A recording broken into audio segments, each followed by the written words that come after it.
नमस्कार, मैं शरद द्विवेदी हूं और आज ये बड़ा एक अलग तरह का अनुभव है कि हम जहां बात कर रहे हैं परम पूज्य आचार्य धीरेन्द्र शास्त्री जी से। ये एक अलग स्थान है, लेकिन यहाँ हमने जिस तरह से इनको सुना है कुछ अलग तरह के प्रश्नों के साथ, क्योंकि इनको कथा के लिए भी जाना है। आचार्य श्री, ये जो लोग बैठे हैं और मैं भी जो हूँ, मुझे कई बार हम सबको लगता है कि एक संत पीड़ा से मुक्त होता है, लेकिन मुझे लगता है कि वो भी पीड़ा से मुक्त नहीं होता है, क्योंकि वो दूसरों की पीड़ा लेता है और कई बार समाज उसके पास जिन स्वार्थों को लेकर आता है उससे भी वो पीड़ा से घिरता है। आप इतने युवा हैं, लेकिन मुझे आज आपसे मिलकर ऐसा लगा कि बहुत सारी चीजें, चिंताएं, चीजें चलती हैं, लेकिन उनको छिपाकर चलना है एक संत को। अष्टादश पुराणेषु व्यासस्य वचनम द्वयम परोपकाराय पुण्याय पापाय परपीडनम। साधु परंपरा ही यही है, तरुवर फल नहीं खात हैं, नदी न अचवे नीर, पर कारजते हितते साधुन धरा शरीर। साधु होता ही अपने लिए नहीं, साधु परंपरा और साधु होना ये होता ही दूसरों के लिए है। साधु का कोई निज परिवार नहीं होता, साधु की तो दुनिया ही परिवार होती है। साधु की कोई निज कामना नहीं होती, साधु से लोग जो जुड़े हैं उनकी अपेक्षाओं की कामना ही उसकी कामना होती। तो रही बात कष्ट या पीड़ा की, तो हमें लगता है कि साधु जितना दुख दूसरों के लिए झेलता है उतना शायद कोई नहीं झेलता, इसलिए साधु पूजनीय है। बहुत सुंदर बात है, बहुत सुंदर बात है। अमिताभ बच्चन के पिता हरिवंश राय बच्चन के बारे में अगर आप सब जानते होंगे, बहुत अद्भुत कवि रहे हैं वो। अमिताभ बच्चन, उनका बड़ा सम्मान, बड़ा आदर करते रहे। उनकी कुछ पंक्तियां हैं, मैं छिपाना जानता तो जग मुझे साधु समझता, शत्रु मेरा बन गया है छल रहित व्यवहार मेरा। एक संत के लिए भी ये बड़ी चुनौती, उसका छल रहित व्यवहार बड़ी चुनौती। आपके लिए कभी कह दिया जाता है फला पार्टी से जुड़ रहे हैं, फला पार्टी की विचारधारा से, उससे संबंधित हो रहे हैं। अभी तो मुझे पता चला कि शायद 2-4 दिन पहले ऐसी खबर निकल पड़ी कि आप एक पार्टी की यात्रा से जुड़ रहे हैं। ये सब चीजें जब आप देखते हैं तो क्या भाव आता है मन में? कुछ भी नहीं, ये कई बार हमें ऐसा वक्त परख लोग याद आ जाते हैं कि अपने बागेश्वर बालाजी के नाम से, सनातन के नाम से अपने महिमा का मंडन करवा रहे हैं, परंतु बागेश्वर पीठ और हमारी परंपरा सदैव से एक ही पार्टी की सपोर्टर है, वो है सनातन। और सनातन के अलावा हमारी कोई दूसरी पार्टी नहीं। और हमने तो ये मंच से भी कहा है और आपकी मीडिया से भी कहते हैं, कोई भी पार्टी के लोग हमसे आवें, पर वोट विचारधारा या उनकी विचारधारा में हम सम्मिलित हों, इस भाव से कभी मत आना। आशीर्वाद लेने चाहे जब चले आना। बहुत बहुत सुंदर बात आपने कही। और ये जो सनातन की बात आपने कही, सनातन का अर्थ है जिसका ना आदि है ना अंत है, चिरंतन है जो, और जिसमें सब समाविष्ट हैं। किसी भी जाति, किसी भी संस्कृति, किसी भी वर्ग का व्यक्ति समाविष्ट है।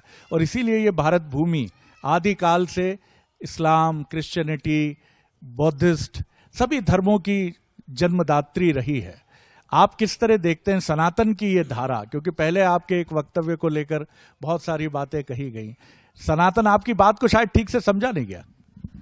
यूं कह सकते हैं कि ठीक से समझा नहीं। हमने कभी भी एक पंथ के लिए बात नहीं की, हमारी हमेशा विचारधारा स्पष्ट रही। सनातन का मतलब है वसुदेव कुटुंबकम, पूरे विश्व की मंगल। सनातन का मतलब जहां के मंदिरों में आरती के बाद ही जय जयकार होती है, विश्व का कल्याण हो, विश्व में शांति हो, विश्व का मंगल हो और विश्व में की उन्नति हो।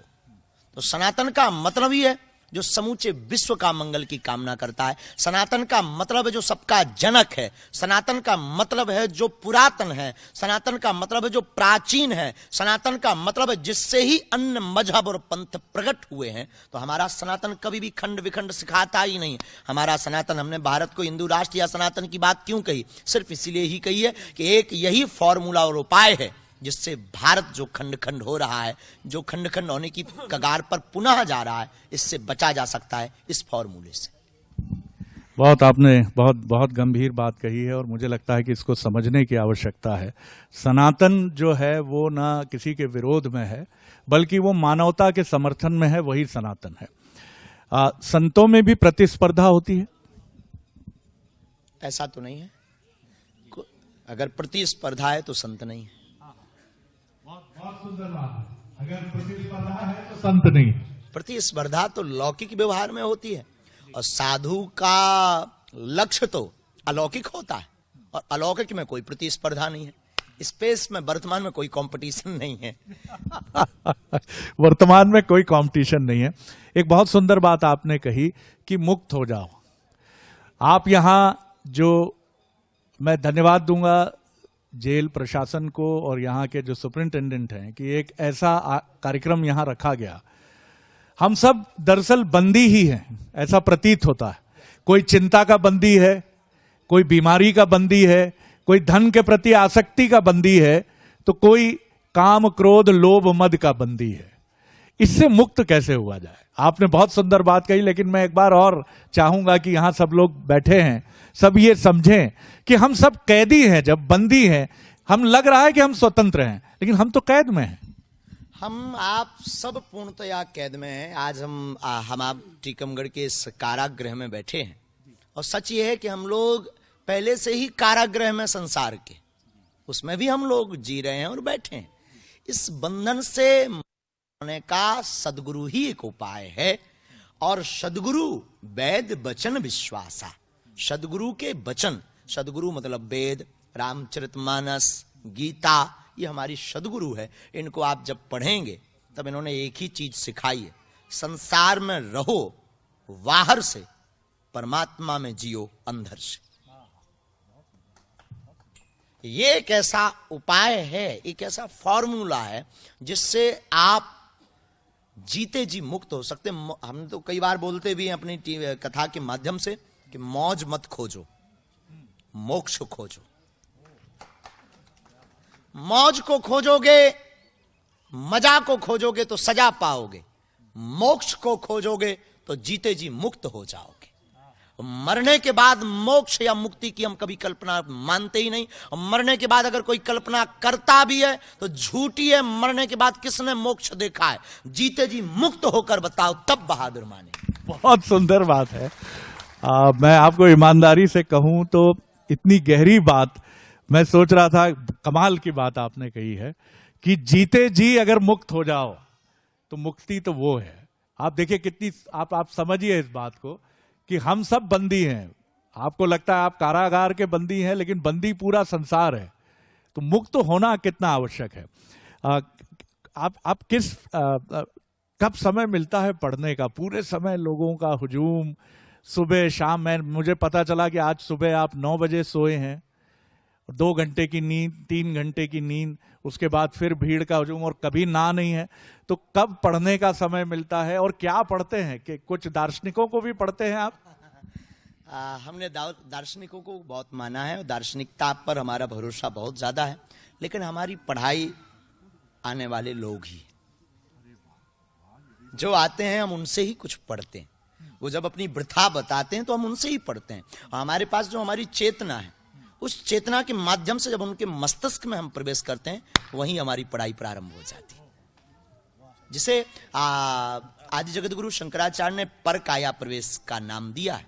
हमारे पास कोई परकाया प्रवेश की शक्ति नहीं है, ना हम ये दावा करते हैं, लेकिन हमें अनुभव है कि हमारे गुरु जी सदगुरु सन्यासी बाबा परकाया प्रवेश के मालिक हैं, और उनकी छोटी सी किंचित मात्र कृपा इस दास पर है। तो हमारी पढ़ाई तो आप लोग हैं, जब आप आते हैं तो आपको सुनते हैं, और सुनना ही हमारी पढ़ाई है। कोई ऐसी कोई खास पढ़ाई नहीं, कभी पुस्तकों पर उतना ज्यादा ध्यान नहीं जाता। पढ़ते हैं, कभी याद करते हैं, देखते भी हैं कि भाई ये बात जो हम बोल रहे हैं वो सिद्ध है कि नहीं, उसको थोड़ा सा देख लेते हैं।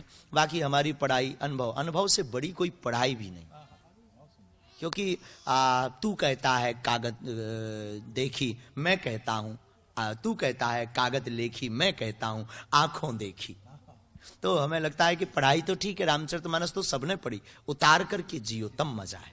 और हमें जो भी बोलना होता है तो थोड़ा मोड़ा ही सही उसका या तो अनुभव खोजते हैं या अनुभव लेते हैं, फिर बहुत सुंदर बात आपने कही है। ये भी मैं सुनकर ठिठक गया। बस एक दो प्रश्नों के साथ मैं समापन करूंगा इस चर्चा का। मनुष्य के मस्तिष्क को आप जब पढ़ते हैं, बहुत सारा कुछ ऐसा भी वहां कूड़ा करकट भी मिलता है। कह कुछ रहा है वो, स्वांग कुछ रख कर आया है, भीतर कुछ और गुंताड़ा घूम रहा है उसके। मैं देखता हूं कि क्षणिक कई लोग सोचेंगे कि मैं क्या कह रहा हूं, लेकिन मैं देखता हूं कई बार क्रोध भी आता है आपको कि दिख कुछ रहे हो, ऊपर से कुछ और बाहर से कुछ और नजर आते हो। वो जो गाना भी है एक, बाखुदा शक्ल से तो कुछ और नजर आते हो, मैं वो नहीं कहूंगा मैं। लेकिन ये सब देखने के बाद फिर आप बड़ी जल्दी संभाल लेते हैं अपने को और फिर प्रेम से बात करते हैं। उसके पीछे क्रोध, आवेश हमको आता है, जोश है, जुनून है, लेकिन आवेश भी हमारा सत्य पर होता है। कोई अगर झूठा स्वांग रचाता है तो हमें ये लगता है कि जो आप हाथ जोड़ करके बैठे हो ये सत्य नहीं है, भीतर तो कुछ और बोल रहे हो। व्यक्ति दो मुंह से बोलता है, एक यहां से एक यहां से, और हमारे पास जो चेतना है वो यहां की कम सुनता है, यहां की ज्यादा सुनती है। तब हमें आवेश आता है कि साहब जो भीतर से वो बाहर से बनो ना, क्या बिगड़ेगा। तो उसको सुधारने के लिए हमें लगता है किसी की सुधार के लिए अगर क्रोध किया जाए तो वो क्रोध भी दोष मुक्त है। आपसे चर्चा करके एक चीज और मैं जो समझ पाया कि आपके मन में मानवता के लिए करने के लिए बहुत कुछ है। कैंसर हॉस्पिटल का प्रोजेक्ट आपके दिमाग में आकार ले रहा है। आप चाहते हैं कि अक्षय भंडारा निरंतर चलता रहे, जहां आप जाएं पीड़ित मानवता को भोजन मिले, लोग न सिर्फ कथामृत सुने। लेकिन इन सब की व्यवस्था के लिए मैंने कई बार देखा, मैं नाम नहीं लूंगा, मध्य प्रदेश से ही आते थे वो, महाराष्ट्र में बहुत पूजनीय रहे। वो संत कहते थे कई बार समाज भी दोहरा आचरण करता है। गुरु के पास आशीर्वाद तो लेता है, लेकिन समाज को लौटाने के लिए जिस तरह की यथाशक्ति मदद की आवश्यकता होती है वो नहीं करता है। ये तो बात बिल्कुल सही है, इसमें हम पूर्णतया सहमत हैं, क्योंकि कोई भी वर्तमान की व्यवस्था बिना अर्थ के नहीं चल सकती और समाज उसके लिए अग्रसर नहीं है। तो ये सब कार्य करने का हमारा जो दृढ़ संकल्प है या ये जो संकल्प चल रहे हैं, इन संकल्पों में सब जो समृद्ध समाज उनको एक दिशा देने का ही इन कार्यों से उद्देश्य है कि आप अगर जीवन में आए हो और आपने ईश्वर पर लक्ष्मी कृपा की है तो आप ऐसे भी अपनी लक्ष्मी का धन का सदुपयोग कर सकते हैं। बस दो प्रश्नों के साथ छोटे छोटे समाप्त कर रहा हूं मैं। ये बताइए, मीडिया से अभी बड़ा इंटरेक्शन रहा, आप रजत शर्मा की आपकी अदालत, आज तक तमाम बड़े चैनल्स में आप रहे, चौथा स्तंभ अपना ठीक रास्ते पे चल रहा है कि कई बार आपको लगता भी है कि ब्रेकिंग न्यूज में कुछ गड़बड़ भी होती है? हाँ ठीक है, अच्छा है, चलिए ठीक है, हम बेहतर करेंगे। आपको भरोसा दिलाते हैं कि जहां कुछ कमजोरी होगी उसको और बेहतर करेंगे। आखिरी प्रश्न है मेरा इसमें, क्या कहेंगे लोगों से कि वो धर्म को किस तरह से समझें और किस तरह से चमत्कार, धर्म, इनको लेकर बहस अनादिकाल से रही है। तुलसीदास जी ने भी इसका सामना किया है, विवेकानंद जी ने भी इसका सामना किया है। क्या कहेंगे कि इसमें ना उलझें, अपने ऊपर ध्यान दें, अपनी सदगति और मोक्ष की तरफ बढ़ें? चमत्कार की ये जो बहस है, अंधविश्वास और विश्वास में एक बारीक लाइन है, बहुत बारीक लाइन, उसको समझना बहुत बारीकता से ही समझ सकते हो और उसके लिए बुद्धि का बहुत प्रयोग करना पड़ता है। पर हम हवा से प्रयोग करते हैं, जो हवा चल रही होती है हम वही नारे लगाना प्रारंभ कर देते हैं। तो हम इन चमत्कार की बहस पर यही कहना चाहेंगे, जो आपसे परे है वही चमत्कार। बहुत सुंदर, मैं प्रणाम करता हूं आपको, धन्यवाद करता हूं।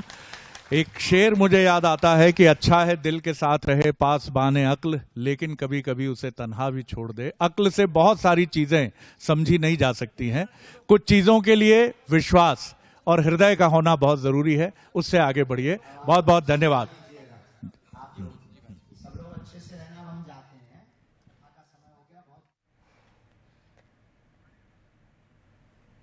तो टीकमगढ़ से सीधी तस्वीरें आप देख रहे थे, जहां बागेश्वर धाम एक्सक्लूसिव बंसल न्यूज पर बातचीत करते हुए बागेश्वर सरकार का दिव्य दरबार टीकमगढ़ में चल रहा है और बंसल न्यूज से पंडित धीरेन्द्र कृष्ण शास्त्री ने खास बातचीत की। यहां पर एक छोटे से ब्रेक के लिए रुकेंगे, फौरन लौटेंगे।